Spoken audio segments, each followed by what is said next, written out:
ვეჯინის წმინდა გიორგის სახელობის ეკლესიიდან გილოცავთ მთელ საქართველოს გიორგობას.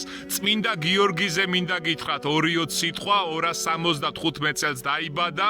რომის იმპერატორ დიოკლეტიანეს გვარდიაში მსახურობდა. ერთ დღესაც დიოკლეტიანემ ქრისტიანებს დევნა დაუწყო.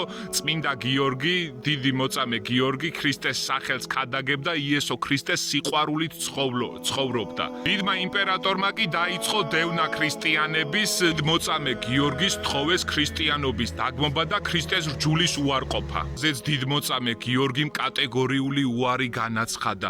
დიოკლეტიანეს მსახურებმა იგი მაშინვე შეიპყრეს და აწამეს. ურემზე მიაბეს და ლურსნებით მიაჭედეს და რამდენიმე დღე ესე იყო წმინდა გიორგი.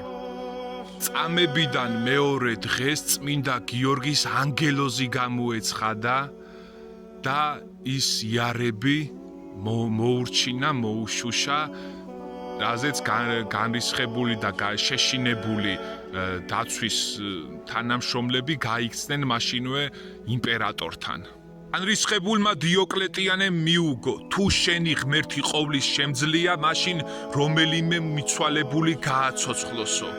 სწორედ რამდენიმე წუთში გვერდით მდებარე აკლდამა გაიხსნა და რამდენიმე წლის წინ გარდაცვლილი ადამიანი ფეხზე წამოდგა. ონება დამბინდული იმპერატორი დიოკლეტიანე მაშინვე განრისხდა და ბრძანა.